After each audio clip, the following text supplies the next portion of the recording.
Hi there, my name is Ross Nelson. I'm an assistant principal at Richland Middle School, and this is a presentation for RMS Rules to Live By for 2017-2018. If you're listening to this, it means that you may be, your child may be attending Richland Middle School right now, or maybe in the future. You may be moving to this area and just trying to get an idea about, what Richland Middle School is all about. So the point of this is to kind of let you know what our expectations are at Richland Middle School, and that way you can help support us from home. Okay, Richland's number one rule is respect each other. Now, respect is a difficult word to define because it means so many different things to so many different people, and we have a very multicultural campus. So we come from different backgrounds and have different experiences and have seen and done a lot of different things. And so it's important that we all have the same definition of respect. So here's how we define it at Richland Middle. If someone is doing something to you as a student that you don't like, the first thing you do is you let that person know, hey, stop it, cut it out, I don't like it, please quit doing that. Okay, and when we do that, we're setting a boundary for ourselves of what's acceptable, what isn't. Now, if the other person stops whatever it is you ask them to stop doing, then they're being respectful. That's a sign of respect. Now, if they cross that boundary that you set for yourself and they continue to do what you've asked them to stop, they're being disrespectful. And at that point, you let an adult know at our campus, whether it be a teacher or a front office worker or an administrator. Once you let the teacher or administrator or the adult on campus know that, hey, I set a boundary for myself, I asked this kid to stop it, and he's still doing whatever it is I asked him to stop, he's being disrespectful, the teacher or the adult will handle the situation from there and it will stop. And that's how we handle conflict. And we found through the years that by handling conflict in this way, most of the time by setting healthy boundaries, we can avert any kind of major conflict between students over any kind of misinterpretation or misunderstanding of what's acceptable and what's not. Okay, we treat the end of the day dismissal every day like a fire drill. When that bell rings at 3:50 p.m., every teacher walks their students outside of the building. Now, once everybody's outside, the teachers go back to the rooms. Teachers will then take, on whatever duties or responsibilities they have. But for the students, if they need back in the building for a tutorial or for detention or for practice or any kind of activity, they can enter through the front of the building or through the back. They need to have a tutorial pass after school to get back in the building. It looks like this, and it's signed by a teacher. That's their ticket back in. We also offer a tutorial bus for any student, regardless of where you live. There's a bell at 4:30 that rings, and that reminds students if they're riding the tutorial bus to go ahead and make their way to the front of the building. At 4:45, the tutorial bus will leave. This also acts as their ticket onto the bus. They have to have one of these signed by the teacher, and then the bus will drive them to their house. And that's Monday through Thursday. Okay, once students arrive on campus in the mornings, whether it's 7 in the morning or 8:15 in the morning, they got to stay here. We don't allow students to leave once they're dropped off here. Our doors open at 8 a.m. Until then, we want all students waiting at the front of the building, not on the sides or in the back or out at the football field. We want them waiting at the front. And when the doors open, everybody comes inside. Now, once they come inside, they can go to the cafeteria for breakfast or the auditorium to wait for the school day, or they can go to tutorials or practice or band or whatever they need to get to a teacher's classroom. But everybody stays inside once the doors open at 8. All right, a couple of rules while students are outside the building and waiting to get in. Language, they got to watch the language. We don't tolerate foul language here. We don't play catch with anything. We found in our experience that playing catch leads to more aggressive play, which leads to fighting. Bicycles are cool. We have a bicycle rack over by the football fields to lock the bikes up, but we don't ride our bicycles once we're on campus. And then any kind of public display of affection, anywhere from holding hands to hugging or kissing, none of those things are tolerated while students are waiting to get in. Okay, here are some cafeteria rules. First, be on time to lunch. We don't start lunch until everybody's in the cafeteria, and we want to get started as soon as possible so everybody has time to eat. So you have 4 minutes from the end of your class period. So treat it like a regular classroom. Get to lunch on time. Backpacks, you bring them to lunch, but you keep them under the table, not in the aisleway, because we don't want people tripping and falling. We all stay in our seats unless given permission to get up and get in line for food, or we're given permission to get up and throw our trash away and drop our trays off. Make sure you clean up your area when it's your turn. And parents, guys, when you visit, you can only bring food for your own kids. It's a state law. And then in addition to that, we've had some issues in the past with students that are not related to the parent eating at the same table, and some things were said. Anyways, we've got a policy now where if you are bringing food up to eat with your child, we're going to have you guys eat in the hallways. We've got tables set up in there for you guys, or if you prefer somewhere a little more private or secluded, you can eat in the library with your kiddo. But what we're not going to do anymore is eat in the cafeteria with our kid and everybody else's kid as well. And that's just a safety thing. Okay, we have some hallway expectations here at Richland Middle School. One, move at safe speeds. Stay to the right. That way we're not running head on into other people. We don't allow cell phones or earbuds out in the hallways, and that is actually a Birdville policy.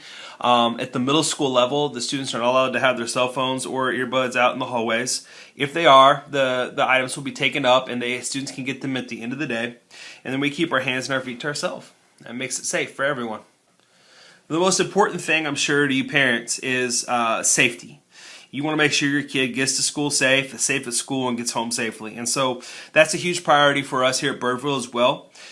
So a couple of bus expectations. The students, when I say quiet, doesn't mean they can't talk, but shouting and yelling across the bus, those are things that will distract the bus driver and keep them from getting your kiddo home safely.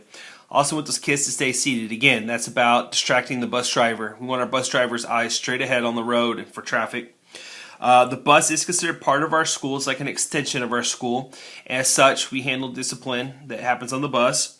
And bus riding is a privilege. So if there's a huge discipline issue on the bus, the student could lose their bus privileges temporarily or for the entire year for some extreme behavioral issues.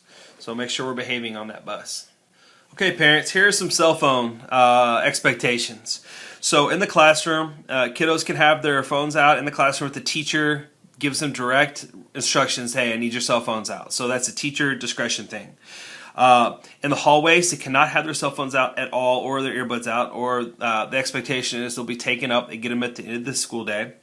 Cafeteria, the Birdville policy is that kids can have their cell phones out in the cafeteria as long as they're used responsibly. And if a student loses or has their cell phone stolen, we send them to the front office, let them fill out a incident report with all the information on that phone so that we can get it back to them when it's turned back in.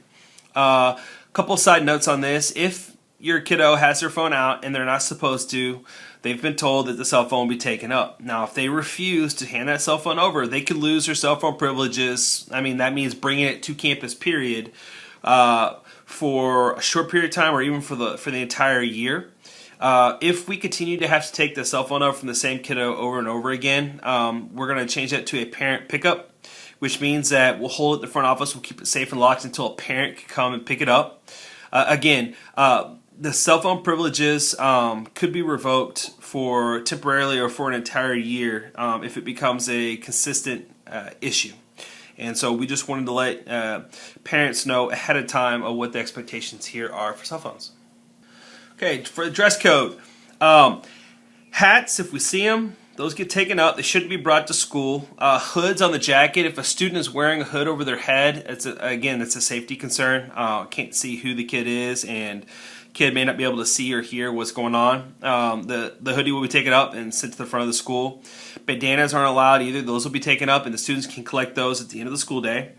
Ripped jeans are okay as long as those rips are around the knee area or below. Anything above that, and the students will be expected to change. They'll be considered out of dress code, even if they have cloth underneath them. If it's a different color than the actual jean itself, they're considered out of dress code.